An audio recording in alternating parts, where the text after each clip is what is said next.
All right. Okay. Good evening, everybody, and welcome.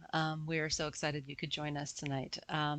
I do recommend that you keep your view of your screen in gallery view tonight because we are going to have a conversation. So that way, our presenters will be side by side. So if you look in the upper right-hand corner of your screen, it says view, and I do recommend that you select gallery view. That way you can see them both at the same time. Um, so we are going to do a Q&A later on, probably towards the end of the presentation. So I encourage you to pop your questions in the Q&A at the bottom of the screen. You can also utilize the chat too. It's a little bit easier to keep track of questions when they're in the Q&A though.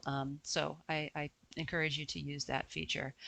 We are looking forward to an engaging event this evening, so feel free to utilize that chat in the Q&A. I do want to state that the virtual readings gallery is a safe space. Any user exhibiting offensive or inappropriate behavior will be dismissed from the event immediately. I would also like to remind you that the featured title for tonight's event is available from Village Books, and I'll be putting the link in the chat that's directly to the page of our website where you can purchase a copy of the book. Remember that purchasing the book not only supports an independent bookstore, but it supports the author this evening, and we certainly appreciate that support. Okay, now for our guests. Our moderator this evening is Heather Deranja. She is a cognitive behavior specialist and gut health expert. She helps individuals heal from autoimmune conditions and mental health disorders. And she's joining us from Orange County, California this evening. And with her and our featured author, Lauren Geertsen, is an author and body connection coach. Her holistic health website, empoweredsustenance.com, has supported over 40 million readers. She's here tonight to present her new book. Let me grab it. This beautiful book right here. The Invisible Corset: Break Free from Beauty Culture and Embrace Your Radiant Self. So please join me in welcoming Heather Deranja and Lauren Geertsen. Thank you so much, Claire. Thank you. Pleasure to be here. I'm so excited to be chatting with you, Heather. Like we were saying in the green room, we just have this soul sister connection, so aligned on so many topics. Absolutely. And I feel that there's a energetic flow that just happens so flawlessly when we get to have an opportunity to connect. Yes. The last time we connected was on your podcast. So if people want more of us later, they can check that out. Absolutely. It was a fabulous podcast to interview, and you can find that at Think Yourself Healthy on Apple and iTunes and even YouTube, all of the places. Awesome. I'm thinking to dive in. I can give a little overview of the book, why I wrote it, start grounding us there. And then I would love to hear more about your personal story and journey, especially how beautifully it aligns to taking off the invisible corset and reconnecting with your body's wisdom. Absolutely. And so then we were talking about, we could actually lead everybody through one of the exercises in the book after we chat a little more, and then do some Q&A at the end. Yeah, I love it. I can't wait to get started. I have a feeling we're going to have a ton of questions. We're ready for it. Okay, well, as Claire was saying, I'm a body connection coach, and I recently moved to Bellingham. So for those of you who are local here, I moved here in October, first from Seattle and then in Phoenix. So I'm so glad to be in this beautiful area and just really appreciative of the support of Village Books. So I started in the health and wellness field about 10 years ago. And it was from my personal journey healing from an autoimmune disease. And I had been diagnosed when I was 14 with ulcerative colitis. And it was a very extreme form of the disease. So by the time I was 18, I was essentially bedridden. And in those 4 years, I had done everything that the doctors told me. I followed the Western medical rule book to a T. And surprisingly enough, I was not getting better. I was just getting sicker because I was treating symptoms instead of looking at the root cause. And Heather, you definitely know how this goes. You're nodding along. Yeah, absolutely. Yep. Yeah. Yeah. So at that point in my life, I came across a book that outlined a dietary protocol to heal or to address this specific disease that I had.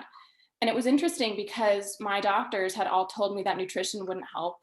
The best thing I could do was to gain weight when I was not in a flare because I would become emaciated when I was. And when I picked this book up, it was the first time in my adult life that I remember having this distinct experience of my body's intuitive voice speaking to me. And I held the book and something inside me said clearly, I have to try this. And sure enough, within 3 days of doing this dietary protocol, my acute symptoms were gone. Within 3 months, I was off all my meds. I had more energy and vitality than the last time I could remember. And it felt like such a miracle. And the big piece here that has influenced my work to this day and shaped my book, The Invisible Corset, was this paradigm shift of realizing that my body wasn't against me.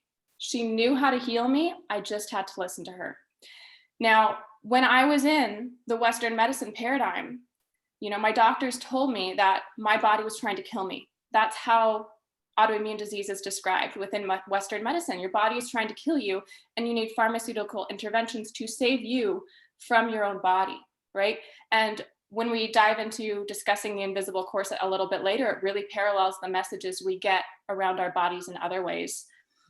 And I had this paradigm shift at that point in my life. Like, oh my goodness, my body is on my side. All I need to do is learn how to listen to this wise voice inside me. And so from there, I started my health blog, Empowered Sustenance. And I started working as a nutritional therapy practitioner, helping other people make these nutrition and lifestyle changes. And then I had another paradigm shift, both looking at my own journey and in supporting my clients, where I realized, nutrition and supplements and healthy living can get us so far. And then there's a point where in order to get to the next step of freedom and healing in our life, healing that is supposedly impossible, according to other paradigms, we need to get deeper in touch with that intuitive voice within us and make intuitive decisions around career, relationship, lifestyle, what reality we opt into and what realities we opt out of. What are the perceptions that we choose to unshackle our minds from, that we've been indoctrinated into. And I realized that one of the biggest barriers was what I started calling the invisible corset. It's the set of culturally inherited beliefs that make women as uncomfortable and restricted in our bodies as whalebone corsets once did, right? And it just cuts us off from that intuitive wisdom because we start treating our bodies as machines instead of trusting them as wise beings. So that was the journey to writing this book, The Invisible Corset. And Heather, it just meant the world to me that the book resonated with you because you've had some similarities in your own journey, right? Yeah, my health issues really began right out of the womb, but in the early mid 70s, they didn't have as much advancement in terms of how food was impacting, the physical bodies, specifically babies. And I was allergic to everything. I was sick all the time, allergic to everything. And then by the time I was about 11, I had pretty much all I remember is being very depressed, very anxious, always having upset stomachs, a lot of belly aches is the way I'd eat and then I would feel sick. And my mom would take me to the doctor and the doctors would say, we can't find anything wrong with her. And so they started medicating me with anxiety and depression medications. And then I kind of became a zombie and was walking through life. And then I turned to drugs and alcohol as a coping mechanism to kind of just, cope through life. And during this period, I ended up getting sick, having a very bad respiratory infection. And shortly after that respiratory infection, I started urinating straight blood. And when I started urinating blood, I knew something was wrong, went to the doctor. They did all kinds of procedures and testing, and it came back that I had an autoimmune kidney disease called IgA nephropathy. And the reality is that this was a genetically inherited mutation, but it was an environment that allowed for this disease to present in my body. And so at that time, I was 18 years old and I was not a full-time student, got kicked off of my parents' health insurance, and then couldn't get health insurance for having a severe pre-existing condition. At that time, I had about 60% kidney function in both kidneys, and they told me I was looking at dialysis within either needing dialysis or transplant within 5 years. And this was the first time in my life that I decided I wasn't going to trust what the doctors were telling me. And I was thinking back on all the years of being gaslit and denied my reality of having all of these stomach aches and, just trying to fix it with medications. And so that was really where my pursuit for knowledge began. I did not have a lot of confidence in myself at that time, especially around my ability to figure this out academically and but I was determined. My intuitive self knew that this was not my truth, that this was not the path I was going to take. And so as I started learning and learning about lifestyle habits and choices and environment, and starting to make some small changes in my life, I started feeling better. And all of a sudden, I'm not depressed anymore. I'm not anxious. I have energy. I'm sleeping. All of these amazing things were happening in my life, and never had I experienced anything like this before. As a child, I was addicted to sugar. I literally, sugar was my life. And so changing my nutrition habits was a real challenge, but the benefits that were coming with it were profound. And I was baffled because my doctors told me there was nothing I could do to stop dialysis or transplant from coming within a matter of 5 years. That's what they told me around surgery. There's nothing you can do. Surgeries, you're going to have part of your colon taken out. And so everything in me said, no, not me. I don't know what you're talking about, but I'm going to show you. And so, I kept empowering myself through knowledge and learning and experimenting and trying new things. And the more that I did this, the more motivated I was, the better I felt. So when my youngest daughter went to kindergarten, I decided to pursue an education and become a registered dietitian. But I knew that I was going to have to go through a system that I did not agree with when it came to our healthcare recommendations. But I knew that it was important that I go this route so that I could become a registered dietitian, practice medical nutrition therapy, and utilize the evidence and the evidence-based practices that I firmly believe in. And many of them aren't originated here in the United States. A lot of that research comes from abroad, and where we have a lot higher standards and regulations for what's allowed in our food system, what's allowed in our medications and vaccinations and whatnot. And so I feel so blessed to be living my dream and helping educate others so that they can literally start living their best life. I am in my mid 40s. I've bought 27 quality years on my life. Things that never did I ever imagine that, this is where I would be based upon the diagnosis and the prognosis I had received from our conventional practice approaches. So, very much parallel and aligned, my friend. It gives me chills. And the other thing that I just have such deep admiration looking at your journey is because you chose to take it to the spiritual level. Like you allowed it to be a spiritual awakening for you. That happened for me as well. And I see this with so many of our colleagues too, where when you start addressing the physical health, you let it get to a spiritual awakening. And that's really what the Invisible Corset's all about. For the people who are willing to take it there.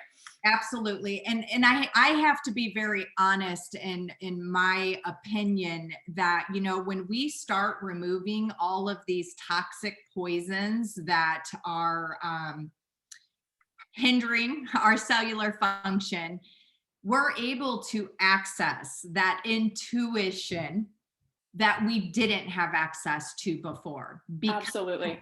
we were vibrating at such a low frequency. You know, I like to use the analogy like likes like, right? So when we're in a very low vibrational frequency of being depressed and being anxious, our bodies, our cells are craving the same vibrational frequency. And this is why we're drawn to refined processed foods that have no nutritional value. It's just dead energy.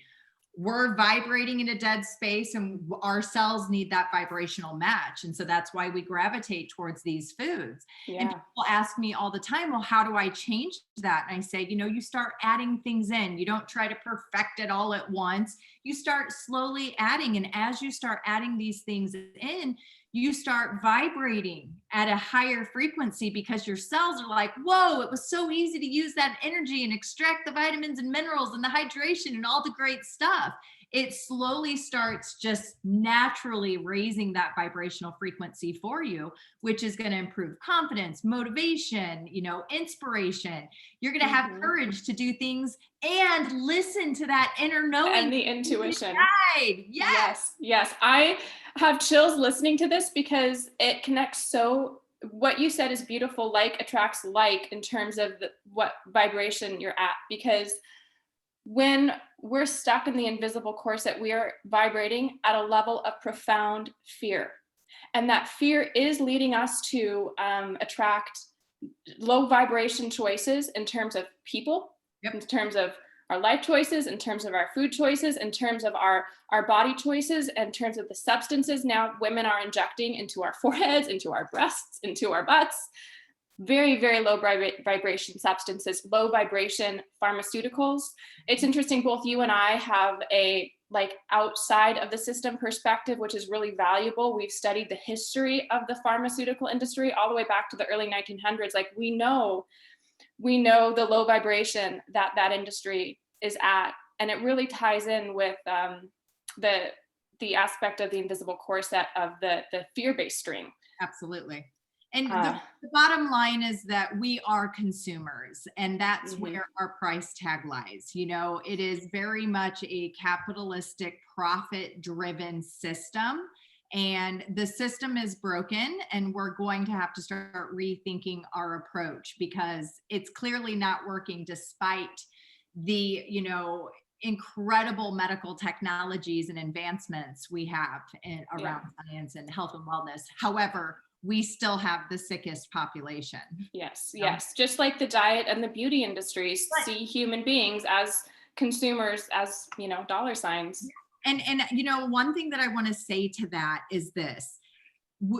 You and I both know, coming from a place of getting diagnosed with an autoimmune disease where we immediately become the victim of our body. Our body is working against us. That's what we're taught when we go.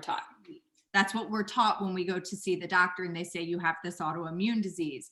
So we immediately start hating ourselves. We immediately feel as if we are a failure. Our bodies are failing us. And we set an expectation of what our future is going to look like based upon this diagnosis. And then no matter what, subconsciously, we seek the evidence that we need in order to validate continuing to be the victim. And it becomes a very vicious negative feedback loop that we are stuck in.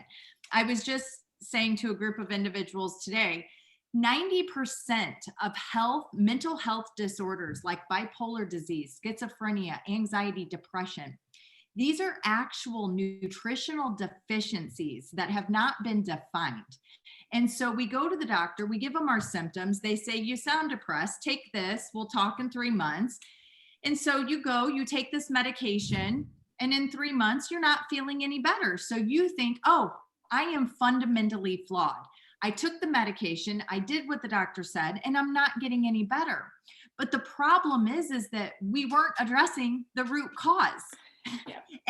And so when we're introducing pharmacological substances into our physical body, it may have a specific destination and purpose, but the reality is it's all interconnected. So whatever that medication is going into your bloodstream, it's going to have an impact on many other things. And this is what we are told is called side effects. These aren't side effects, they're direct impact. Direct impact, exactly. Correct. And so we got to stop kidding ourselves, and we've got to stop trusting, because if I would have trusted what the doctors told me and accepted that as my truth, you better believe that I would have manifested dialysis and or transplant by the time I was 23 years old. Right. So, well, and me too, for 4 years, I did manifest what the doctors told me my reality was. And this is why in the second half of the book, that the most important work you do in getting out of the invisible corset is reconnecting with that deep voice of intuition around what you want, what your true self, capital T, capital S, is here on earth for. Because when I heard your story, it paralleled mine in terms of when the doctors told me, Lauren, the medications are not working for you. Your disease is getting worse. Your last option is a surgery to remove part of your colon. And guess what? The disease continues to progress because it doesn't really solve the problem. So we're probably going to have to go back into your body in 10 or 15 years and take out more of your body. Hooray! I had the same experience as you, where I was a dancer at the time. That was the one connection I had to my soul. I was in a dark place in my life, but dance was how I knew how to express and feel alive and allow myself to be powerful. Mm-hmm. And so I literally felt my soul say, no, I have to dance in my future. I have to maintain that bridge to my soul. Mm-hmm. And so these exercises in the second half of the book are all about facilitating these realizations for women. Mm-hmm.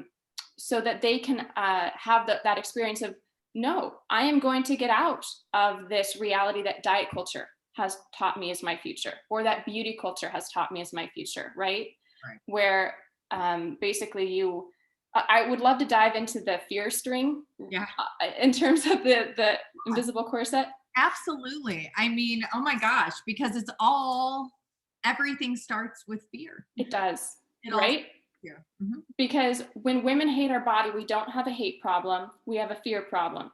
The root of all, if you hate another person, you don't have a hate problem. You're afraid of them, right? And same with our bodies.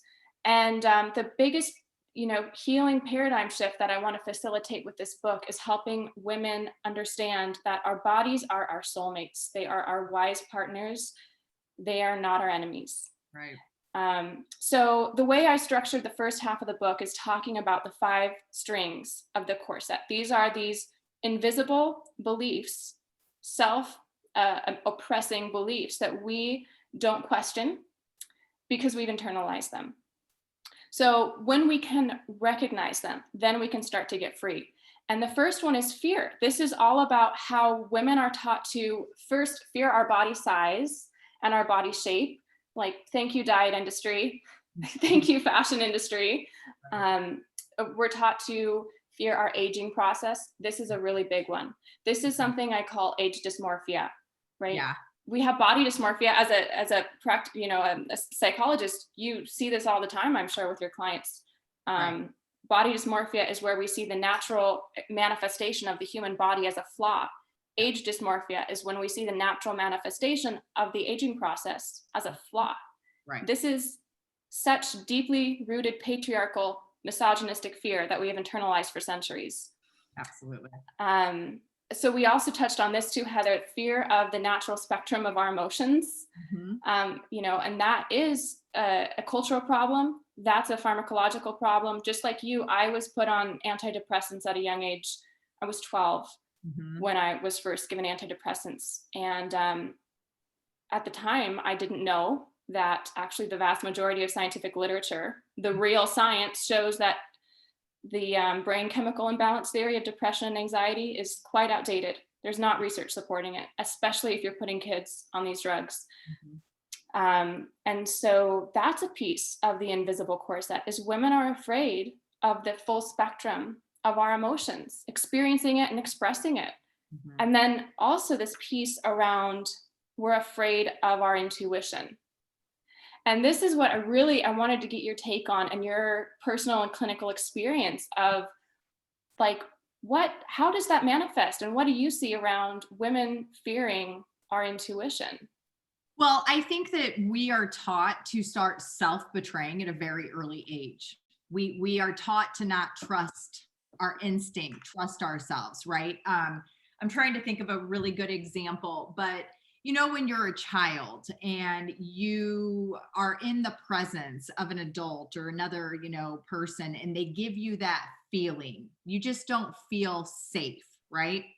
Well, we tell our parents or our caregivers, like, just, I don't feel right. And they say, oh, you're crazy. You're overreacting. You're da da da. They're just constantly gaslighting. For instance, this was an example that I can give of what happened to myself. I grew up in a very dysfunctional home environment. There was a lot of stress. There was a lot of chaos. There was a lot of low vibrational frequency emotions being expressed on a regular basis. And so, at that time, I didn't have the ability to recognize that all of the physical symptoms I was suffering from was actually just a central nervous system addiction.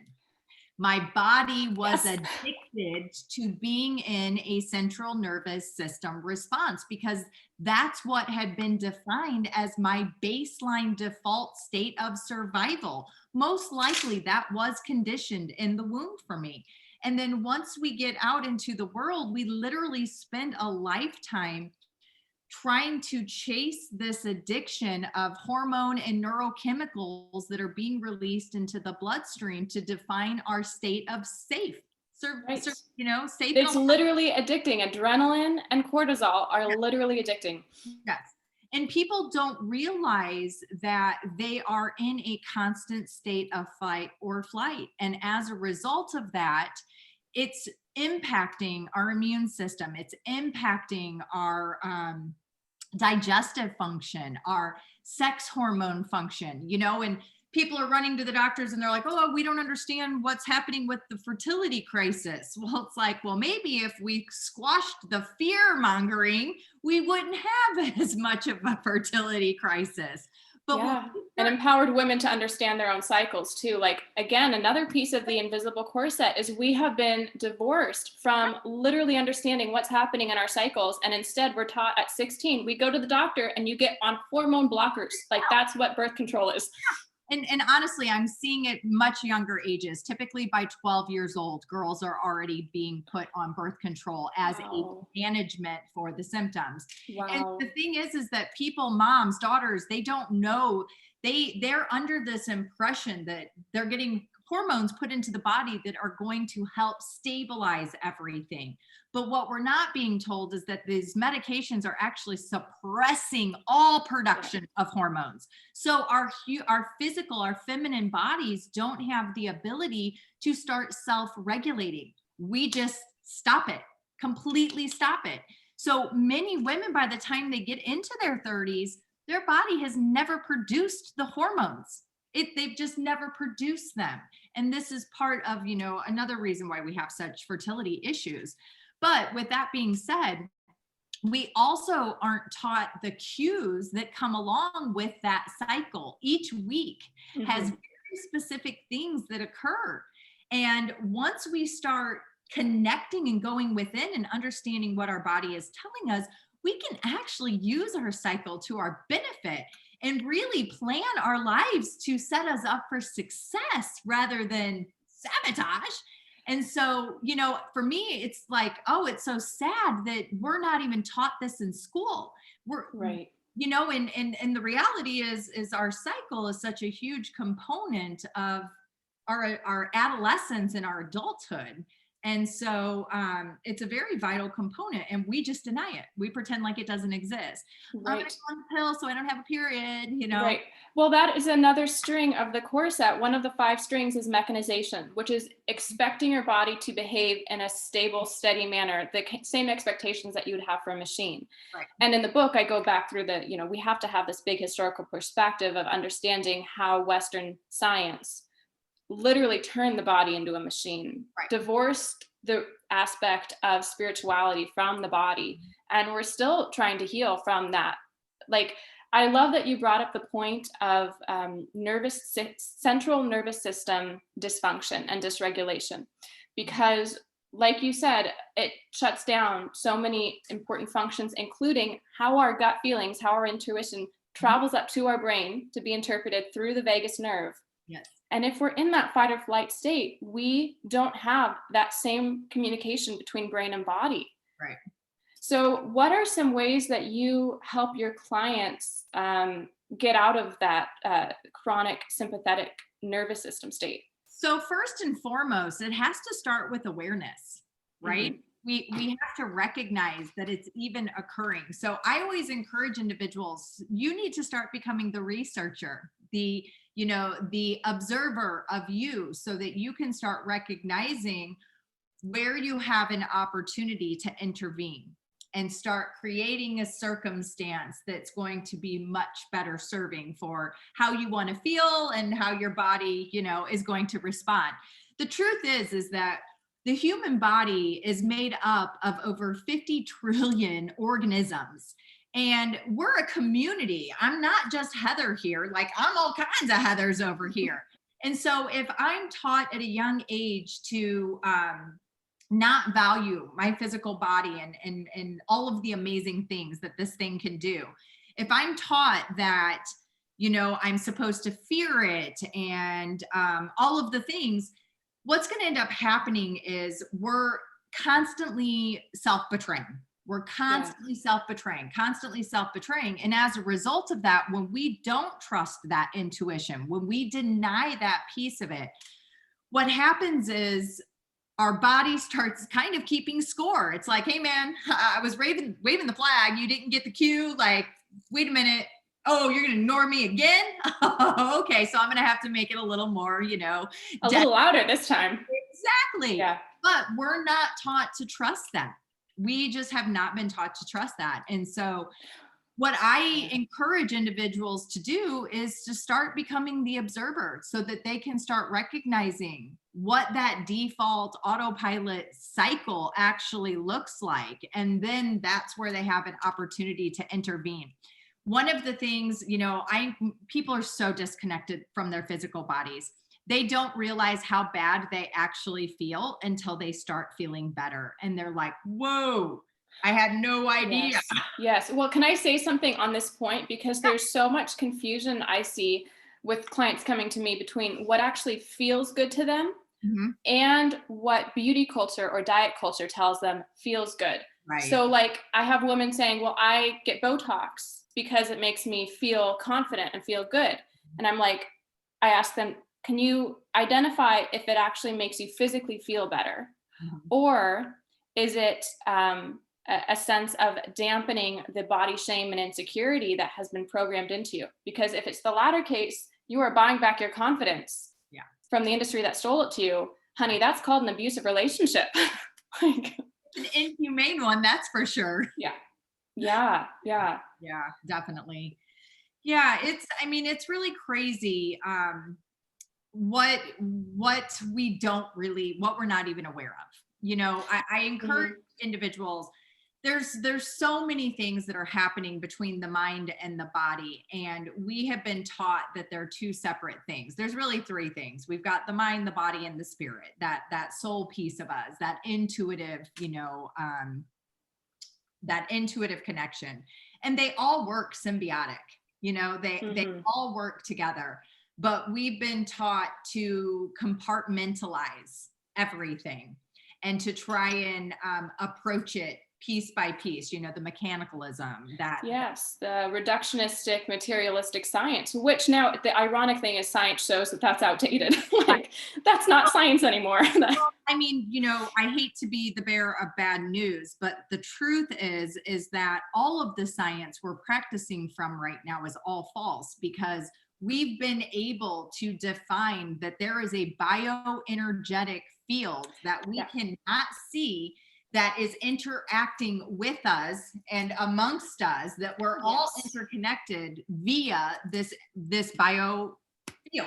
Which is the third string of the corset, how we are disconnected from that energetic communication that our ancestors knew. Yes. Our ancestors used this to communicate telepathically, to communicate with animals, to communicate with plants, to communicate with underground water sources. And now we think that pseudoscience, no, that is just our Western paradigm that has cut us off from this true reality. Right. Well, you know, in my opinion, we've created a reality that continues to cultivate fear and pain and suffering. And separation from each other and from our bodies. Absolutely. And from God. 100%. As a result of that, we just stay stuck in that negative feedback loop where we have awareness, but we can't break the cycle. We have awareness, we can't break the cycle. And so this is where radical responsibility is going to have to come into play. And people are going to have to start choosing to make changes in order to force the system to change with it. You know, one of the things I hear from individuals all the time, well, I'm just one person. What can I do? Well, guess what? You can do a lot. You have more power than you ever imagined. And the truth is that energy cannot be created nor destroyed. It's just transferred. So if we can get you vibrating in a higher vibrational state where your physical, mental, emotional bodies are operating at a very optimal place, you're putting out all of that good vibes that are then having an impact on others. Yeah. And this is not woo-woo, although it sounds woo-woo. This has a lot of scientific backing, the Heart Math Institute. Yes. We have a lot of more research coming out on energy medicine, which has been my area of research for about a decade. So, you know, we're kind of getting to the point where I wanted to introduce the writing exercise. Yeah. Which is perfect because it segues from what is it that we can do to get back in touch with this voice as, you know, one person. In order to change the system, we start by listening to that voice of our body. So this is an exercise from chapter 7 of the book, chapter on listening. I'm tuning back in. So have you read 1984 recently, Heather? I have not. Okay. It's a good read for these times, but this it inspired this exercise. Okay. So 1984 is a dystopian novel written by George Orwell, describing a time when there's so much propaganda and mind control in the world that individuals basically have lost touch with any compass internally. So the main character in this book, called Winston, he has a journal. This is an illegal activity in this dystopian world to actually journal. And so there's this one point where he hides himself from the Big Brother cameras in his room and he starts journaling. And it's kind of mindless because he's looking out the window and he's thinking, and then he looks down at his paper and he sees that he has written over and over, down with Big Brother, right? That is thought crime. It was illegal to think that. And there are so many areas of our own life in this modern day and age where it's thought crime, like women who think, I want to be comfortable in the truth of my body without getting cosmetic surgery or without dieting perpetually. What if I'm comfortable with my current body size? That's kind of thought crime in beauty culture. So writing this way through a process of speed writing, where we actually write faster than our mind, our conscious mind can censor us. And this is such a beautiful way to get in touch with the subconscious wisdom, to get in touch with that intuitive voice. So what I was thinking is if everyone can get just a pen and paper, and it should definitely be not written on your computer. It's important to handwrite this because it engages a different muscle memory. should have said that earlier, go grab pen and paper, but I'll give us a moment so we can all get settled. I'm sure everyone intuitively came prepared. Right. So the key here is do not stop your pen moving at all costs. Keep it moving across the page, even if it's messy, if it's sloppy, if you're writing, I don't know what to write. So I'm going to start us off with a prompt. So at the top of your paper, you're going to write dear, your name. So I'm going to write dear Lauren. And then you're going to write, this is your body, and this is what I want to tell you.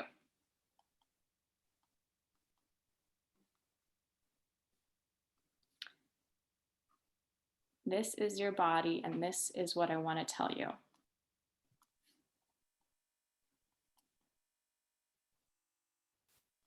So I'm going to start a timer for us for 6 minutes, which will actually go a lot faster than you would expect when we're in this process. So for everybody who's joining us, keep your pen moving at all costs. That's the most important thing. Let it be sloppy. Don't worry about grammar. This is good practice for the perfectionists among us. So I will let you know when the timer rings. Okay.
Okay, everybody's keeping their pen going, right? Okay.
Okay. So wrapping up whatever sentence you're working on, we are at the time. And then I like to finish these little letters off with love your body, just making it a beautiful love letter.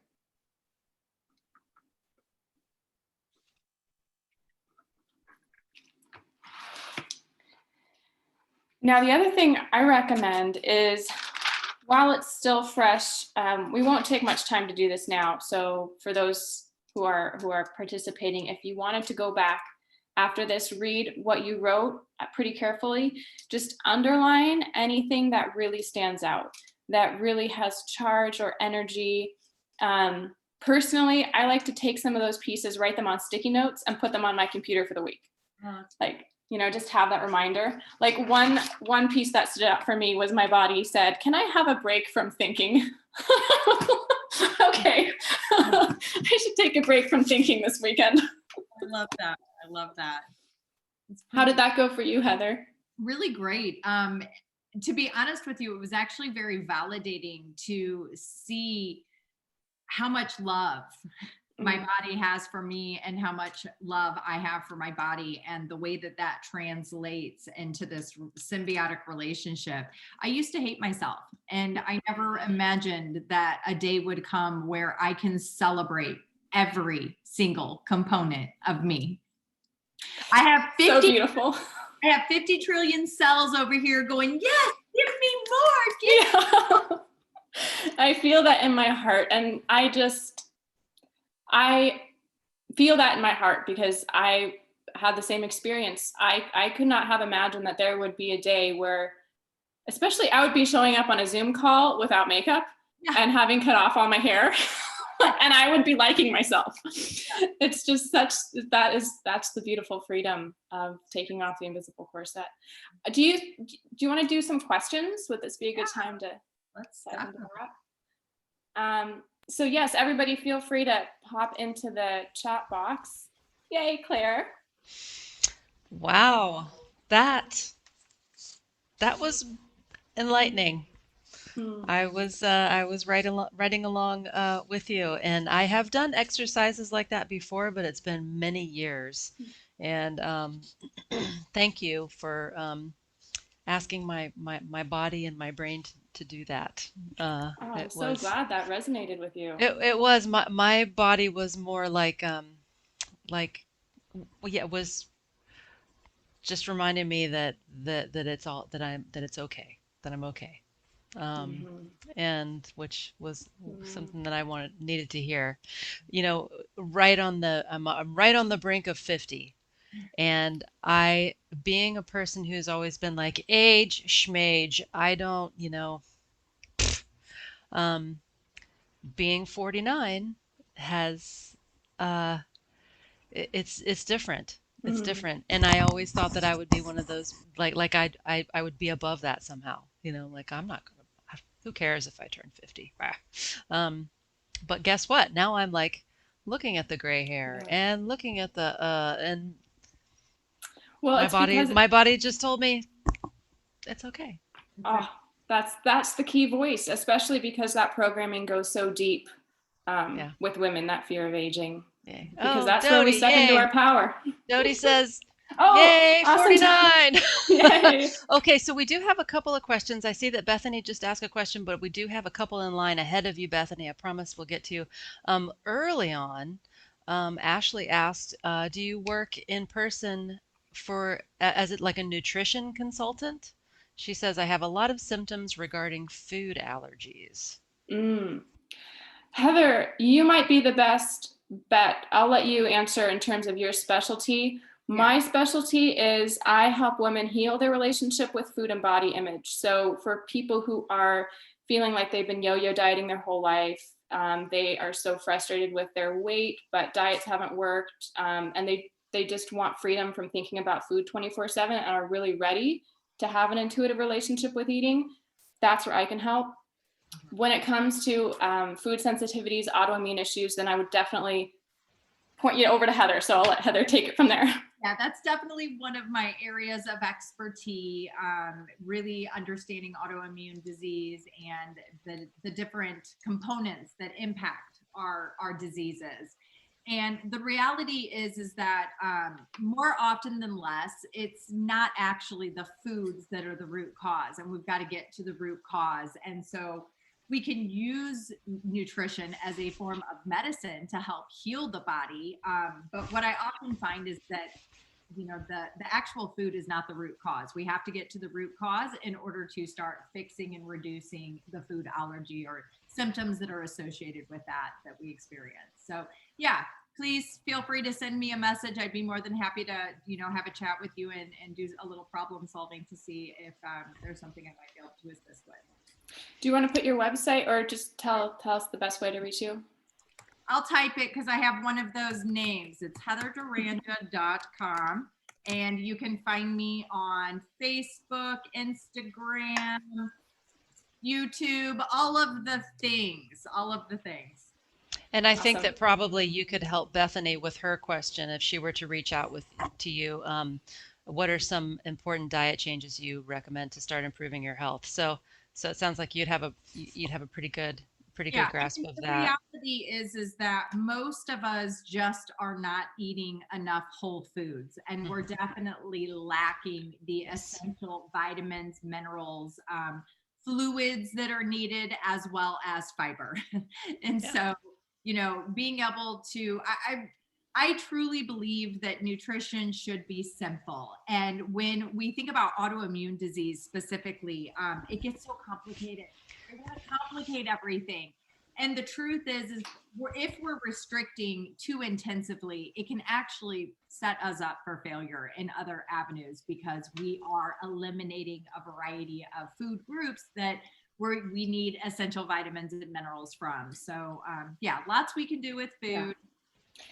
Yeah. And just to add to that, I really advocate away from dieting to lose weight, because that's where it gets tied up with the invisible corset and beauty culture. The problem there is we have so much scientific literature that now shows if you restrict food groups or amounts of food with the intention of losing weight, you slow down your metabolism, you actually divorce yourself from your body's wisdom around how much to eat, and actually put your body in a self-imposed famine state. So the foundation of my work now is intuitive eating. There's over 180 something studies now showing that this is such a beautiful way for long-term health and body connectivity around food choices. So that's another thing, and I touch on that briefly in the invisible corset, like just the very basics of intuitive eating.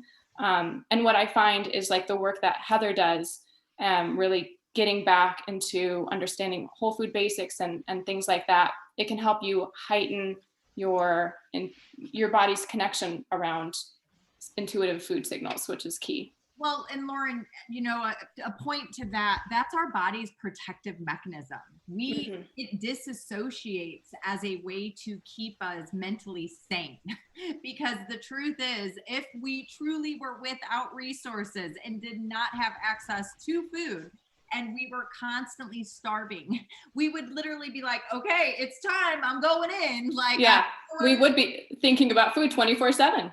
And so the truth is that, for individuals who are waking up in the morning and they're not finding themselves feeling hungry, that is a good indication that your body lacks trust. It cannot trust you.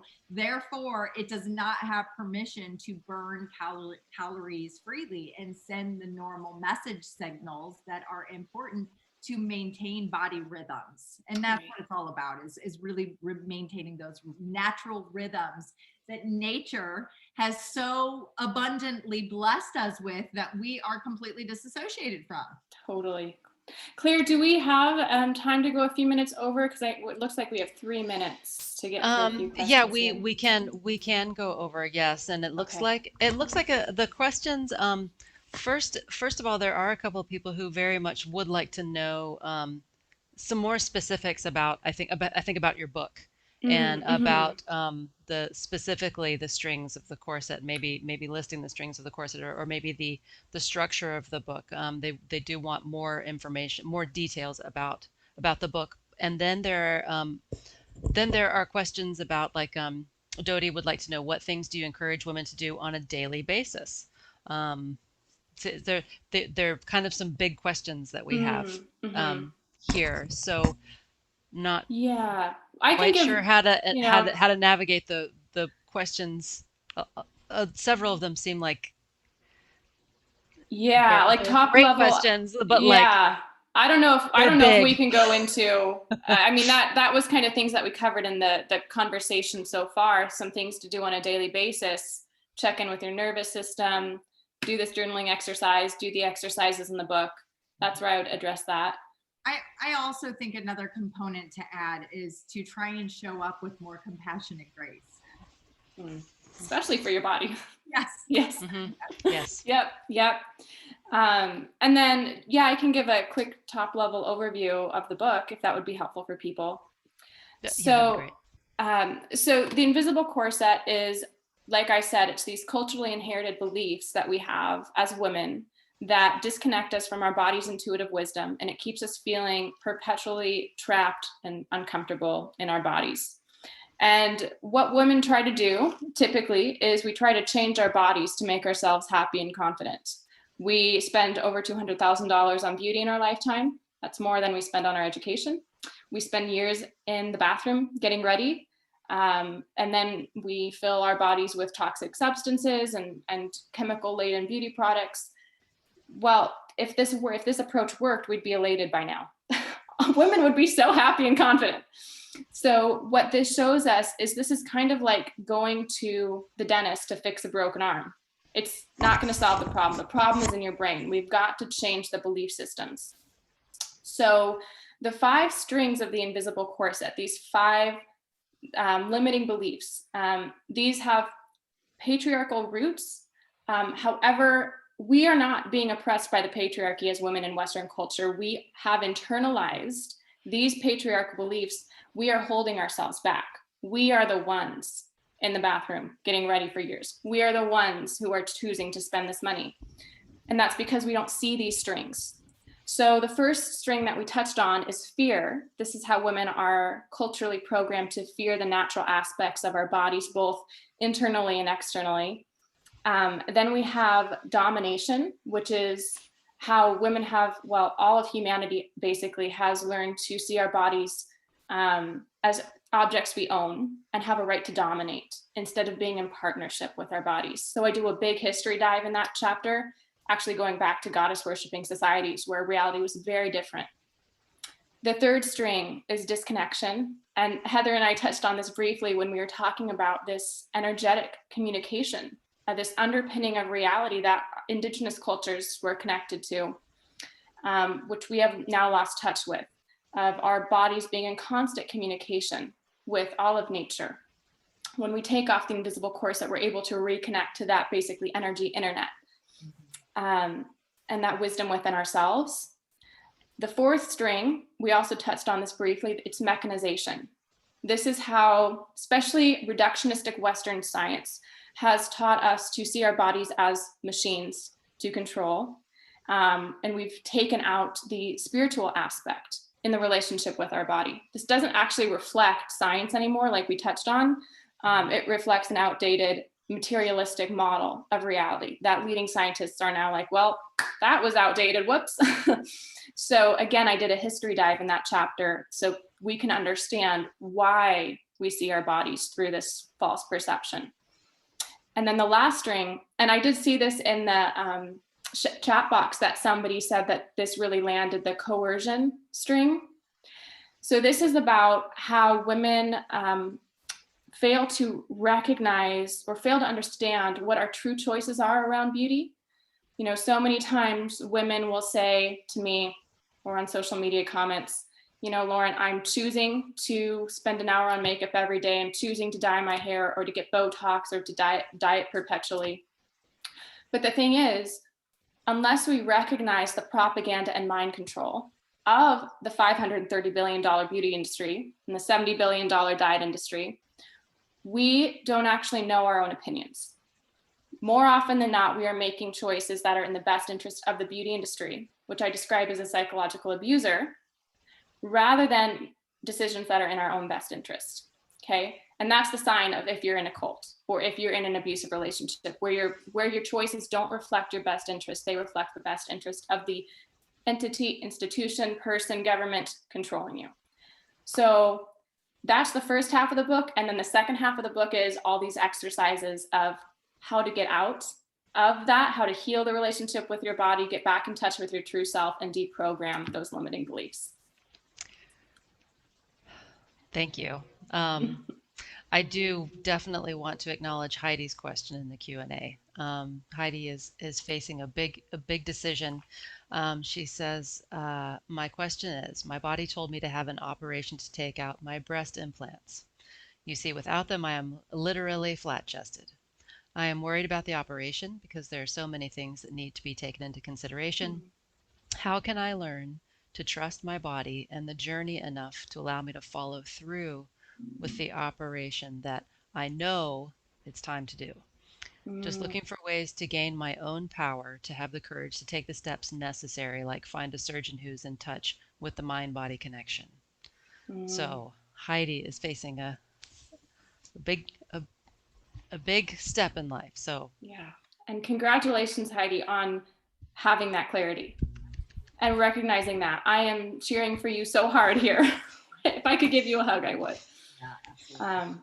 Heather, do you feel like you want to address this? Yeah, I mean, the truth is that with this exercise, for Heidi to be able to uncover and recognize this is something that is pretty important, that needs to really be taken into consideration. Otherwise, this wouldn't necessarily have been something that popped in, visited to say hello. The truth is that, you know, our bodies do react to things that we put inside it. And if we aren't managing stress efficiently, this is going to have a very detrimental impact on how our body receives outside things inside itself. And so one of the ways that I would really consider is having lots of talks with yourself. And maybe, you know, one of my favorite tricks is pulling out a picture of 8-year-old Heather, the flat-chested, beautiful 8-year-old Heather. And starting, you know, whenever I'm in a negative, like when I've been in a negative space and talking shit to myself, when I try to do positive affirmation, it's not necessarily successful initially. And so for me, reconnecting with the inner child within me was a great way for me to be able to access that truth and have that confidence to be able to freely express it. Because when I look at little Heather, all I can think is like all of the beauty, all of the wonderfulness about her. And the other thing is I would seek maybe some support groups from other individuals. If you need a specific person that you would like to chat with, I've had multiple clients that have been in this position. And unfortunately, as a result of their breast implants, it's resulted in autoimmune diseases that have presented. And so anyway, having someone else to talk to who's been through it can be very beneficial. And I definitely have resources to connect for that. And I would just add to that, the courage and the strength and the self-trust that it takes to go through with this, you are being a model for so many other women. You are strengthening truly what I call the morphic field, the energetic field of women who are making this choice. And you're not just doing this for you, you are doing this for so many other women. And thank you for that. Absolutely. And also I would just like to add the inner child piece. You're getting an opportunity to go back in and honor that inner beautiful child that was perfect just the way she was. And so there's a real opportunity here for a lot of healing and a lot of growth to occur if you're open to receiving that. yes, and best wishes, Heidi. Yes, So absolutely. I think we can take the one last question that I see in the chat, and this is an interesting one. Any suggestions for those of us in the fitness industry who are trying to fight against beauty culture and redefine health toward feeling better rather than trying to look a certain way, aka lose weight? I think I think that's an interesting question. If you work in the fitness industry, probably so much of the clientele is motivated by wanting to look a certain way. Yes, I dated a personal trainer. Oh, well, Heather, you are a personal trainer, so we've all seen this. Many hours, many hours in that industry. And funny enough, I want to say it was 2018. I had a booth at a Fit Expo, a big LA convention fitness expo, and to really paint the picture of how the fitness industry is so skewed when it comes to our actual health and wellness, I had half of my body airbrushed what diseased organs look like underneath the beautifully aesthetic skin. So I had half of this beautiful, healthy body and then the diseased part. And it was so impactful. Like it really put perspective for people. Gosh, I have so many pictures. It was such an incredible experience, but it was so impactful to show it from that perspective. Like, even though you're lifting weights and putting all these really toxic supplements into your body, what's the inside actually look like? Right. Well, I love that the question was phrased, how can we bring it was phrased like, how can we bring the focus to feeling good rather than looking good? Because that is exactly the attention, the paradigm shift that needs to happen. And so it's just like when I have women question their beauty choices, what physically makes you feel better? Like, okay, does the Spanx really make you feel better? Does the mascara and eyelash extensions really make you feel better? So asking a similar question around workout routines, like, I will not do a burpee to save my life. I hate them. But I can dance all day, and I used to be very fit as a dancer. I love that. So that made me feel physically comfortable. So those kind of questions. And then just getting in touch, helping your clients get in touch with what is the emotion that is motivating it. Is it a sense of I'm not good enough, of inadequacy or shame? Or is it from a place of joy, self-expression, self-empowerment? And so if you can help them shift that emotional state or just start to recognize the emotional state, that's key there as well. Absolutely. Cool. Good Well, questions. thank you. Yeah, excellent questions. I did just put the link to the Village Books website where you can purchase this book. We would be so appreciative, and I think that you probably would not regret it. It's a fabulous read. Absolute fabulous read. Thank you again, Claire, for this. I mean, this means the world that Village Books is here to support and host. And I'm just so grateful to get connected to the community here. Well, we're glad you're here. So welcome. And I know that this will not be the last that we see of you. I'm excited for Thank you. For future events, because then this book will maybe eventually come out in paperback, so we might have to do another event. There we go. And I might have some more books up my sleeves here. You never know about that. Do you? Oh yeah. Are you? Yeah, there's going to be an accompanying workbook coming out soon, so that will be fun. Oh, excellent. Yeah. Oh. All right. Well, and Heather, I have so much admiration and respect for you. Oh, same. My pleasure to have spent Friday evening with all of you beautiful souls is such a pleasure, truly. So thank you for your time, for your participation, for sharing, and just being here and showing up for yourselves. Yes. Thank you all. I'm so grateful for this space. All right. Well, I think with that, we'll say good night. Okay. Awesome. Bye-bye. Bye-bye. Have a good one.